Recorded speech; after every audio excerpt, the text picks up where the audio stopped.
Good morning students. 11वीं वाले बच्चे, सिद्धि हिंदी विद्यालय के इस ऑनलाइन क्लासेस में आपका हार्दिक स्वागत है। अब बच्चों, यहाँ पे हमारा ये जो लेसन चल रहा है, हम जो पढ़ रहे हैं, यहाँ पे जो दूसरा लेसन है हमारा मियां नसरुद्दीन। यहाँ पे उसके जो लेखिका है कृष्णा सोबती, तो उन्होंने जामा मस्जिद यहाँ पे वो घूमने के लिए गए थे, तो वहाँ पे मटिया महल के पास ये मियां नसरुद्दीन से मुलाकात होती है और फिर उनके साथ वो बातचीत करते हैं, कुछ एक प्रश्नों को लेकर चर्चा होती है उनके साथ।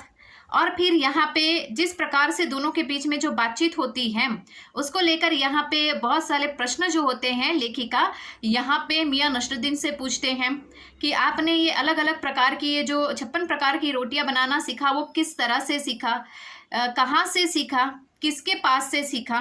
तो ये सारी बातें यहाँ पे प्रश्न पूछकर मियां नसरुद्दीन से वो जानकारी हासिल करना चाहते हैं। फिर वालिद के बारे में, वालिद यानी पिता। तो यहाँ पे ये जो लेखिका है, ये लेखिका ने मियां नसरुद्दीन से यहाँ पे प्रश्न पूछे कि आपके वालिद, तो यहाँ पे आपके वालिद कौन है, ठीक है, किस प्रकार से यहाँ पे उनके नाम। तो यहाँ पे मियां नसरुद्दीन है, मियां नसरुद्दीन ने बताया अपने वालिद के बारे में कि उनके वालिद जो है वो मतलब उनके पिताजी का नाम बताया, उनके जो परदादा हैं उनका नाम बताया, और उन्होंने ये बताया कि उनको यहाँ पे ये जो सब बातें हैं, उनको ये जो नसीहत मिली है, ये जो सीखा है उन्होंने, वो अपने यहाँ पे मतलब बुजुर्गों से ही सीखा है। फिर उन्होंने उदाहरण दिया जैसे कि नगीना साज होता है जो जेवरातों में नगीने जड़ता है, फिर मीना कारीगरी वाला इंसान होता है, वो जो रंग रंगेज होता है मतलब कपड़ों के ऊपर रंग चढ़ाने वाला जो इंसान होता है वो। ये सब उनके जो पैदाइशी यहाँ पे उनके जो खानदानी यहाँ पे व्यापार होते हैं वही करते हैं। अब यहाँ पे ये सारी बातचीत हो रही थी, ठीक उसी समय वहाँ ये मीर साहब जो होते हैं वहाँ से गुजरते हैं और मीर साहब को आवाज़ देते हुए मियां नसरुद्दीन है वो बात करते हैं कि आप दिखे नहीं आज। तो मीर साहब कहते हैं कि अभी मैं किसी काम के सिलसिले में जा रहा हूँ, मैं आऊँगा, उसके बाद आपसे बात करूँगा। फिर यहाँ पे उन दोनों के बीच में वापस लेखिका और यहाँ पे मियां नसरुद्दीन है, दोनों के बीच में वापस कुछ एक प्रश्नों की चर्चा होती है। तो यहाँ पे फिर बात कौन सी होती है कि मीर साहब ने सिर हिलाया, मियाँ अभी लौट के आते हैं तो बताएंगे। आप दूसरी पढ़ाई की बाबत कुछ कह रहे थे ना। इस बार मियां नसरुद्दीन ने यूँ सिर हिलाया कि सुकरात, हाँ एक दूसरी पढ़ाई भी होती है, सुनिए। अगर बच्चे को भेजा मदरसे तो बच्चा न कच्ची में बैठा न बैठा वह पक्की में न दूसरी में। ये करीबन ये चर्चा हुई। यहाँ पे स्पष्ट कहने का मतलब ये है बच्चों कि जैसे कि उनके कहने का मतलब है कि वो बच्चा ना पहली में बैठा ना दूसरी में बैठा, सीधा डायरेक्ट वो तीसरी में बैठता है, तो क्यों। तो ये प्रश्न यहाँ पे होता है।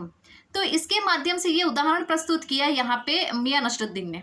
तो लेखिका की समझ में तो ये बात आई नहीं, लेकिन यहाँ पे मियां नसरुद्दीन के चेहरे से स्पष्ट पता पड़ता था कि उनके कहने का मतलब है कि यहाँ पे जो इंसान मेहनत करता है, मेहनत का इंसान जो सीखता है वो अपने श्रम के बलबूते पर होता है। ऐसा किसी का होता भी है कि किसी का खानदानी पेशा होता है, कोई व्यापार होता है, लेकिन वो इंसान उसको चला नहीं पाता है। क्यों? क्योंकि उस व्यवसाय में उसको रुचि ही नहीं है, वो मेहनत ही नहीं करता है।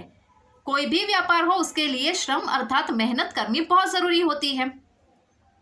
अब यहाँ पे थोड़ा और आगे बढ़ते हैं।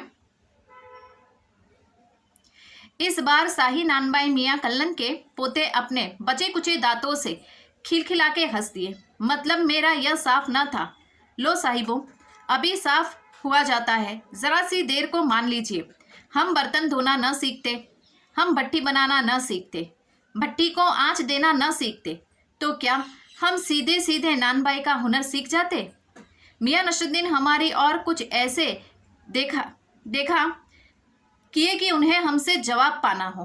फिर बड़े ही मंजे अंदाज में कहा, कहने का मतलब साहिबा यह है कि तालीम की तालीम भी एक बड़ी चीज़ होती है।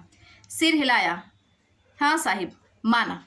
अब यहाँ पे बच्चों स्पष्ट रूप से जो बच्चे वाली बात नहीं थी कि एक बच्चा, उन्होंने कहा ना एक बच्चा जो होता है ना पहली में बैठता है ना दूसरी में बैठता है, डायरेक्ट जाके तीसरी में बैठता है, ऐसा क्यों। लेखिका को ये कहा। लेखिका सोच में पड़ जाते, ये बात उनकी समझ में नहीं आई। इसके लिए यहाँ पे फिर मियां नसरुद्दीन से कहा कि मुझे आपकी बात समझ में नहीं आई।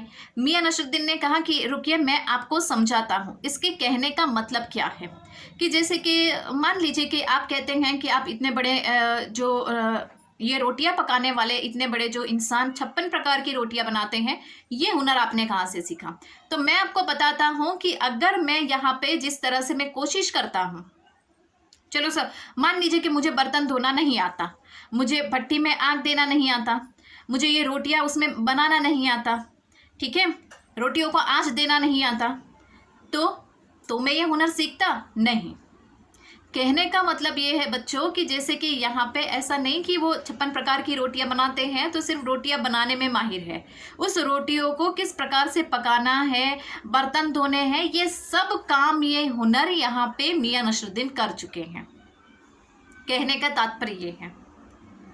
तो बिल्कुल उसी प्रकार से कोई भी व्यापार होता है, कोई भी व्यापार में, जैसे उदाहरण के तौर पे जैसे कि सपोज हमें सोच लेना है कि हमारे कोई कपड़े की दुकान है, ठीक है, हमने कारीगर रखे हैं, 2-3 कारीगर नहीं आते हैं, और उस टाइम पे क्या होता है, एक दिन ऐसा कि जिस दिन 2-3 कारीगर छुट्टी पर होते हैं, उसी दिन ग्राहक ज़्यादा आते हैं।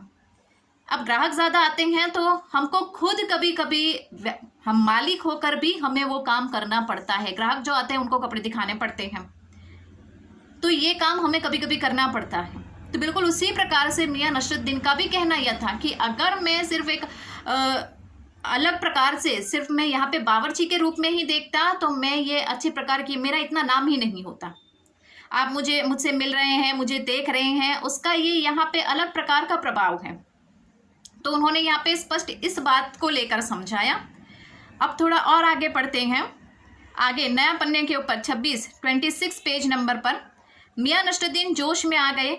हमने न लगाया होता खोमचा तो आज क्या यहाँ बैठे होते? मियां को खोमचे वाले दिनों में भटकते देख हमने बात का रुख मोड़ा। आपने खानदानी नानबाई होने का जिक्र किया, क्या यही और भी नानबाई हैं? अब यहाँ पे बच्चों ये जो है किस प्रकार से, तो यहाँ पे जो मियां नसरुद्दीन है वो मियां नसरुद्दीन ने अपने जीवन का परिचय दिया, और जीवन का परिचय देते हुए कहा कि ये जो व्यापार है, ये व्यापार करने के लिए मुझे हर एक काम वो करना पड़ा।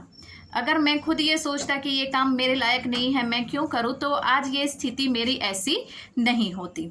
अब यहाँ पे थोड़ा और आगे बढ़ते हैं। मियाँ ने घुरा, बहुतेर पर खानदानी नहीं। सुनिए, दिमाग में चक्कर काट गए हैं एक बात। हमारे बुजुर्ग से बादशाह सलामत ने यूँ कहा, मियाँ नानबाई कोई नई चीज़ खिला सकते हो। अब यहाँ पे एक जगह पे बात आती है कि ये जो नसरुद्दीन है, ये नसरुद्दीन अपने जो परदादा है वो परदादा की बात करते हैं।